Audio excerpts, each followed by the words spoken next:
সুপ্রিয় দর্শক মণ্ডলী, আসসালামু আলাইকুম রহমতুল্লাহ। কেমন আছেন সবাই?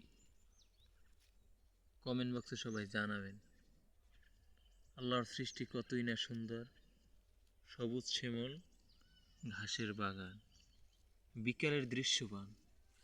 কেমন লাগলো সবার কাছে জানাবেন। আল্লাহর সৃষ্টি কতই না সুন্দর।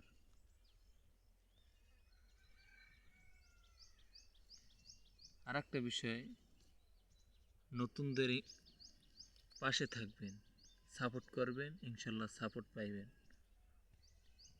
কেউ যদি উপরে উঠতে চান, সাপোর্ট দিবেন ভাই। আল্লাহর সৃষ্টি কতই না সুন্দর। কেমন লাগলো সকলে জানাবেন। সবাই পারবেন এরকমের ভিডিও করতে, কিন্তু শর্ত আছে, ক্যামেরাটা উল্টোভাবে ধরতে হবে।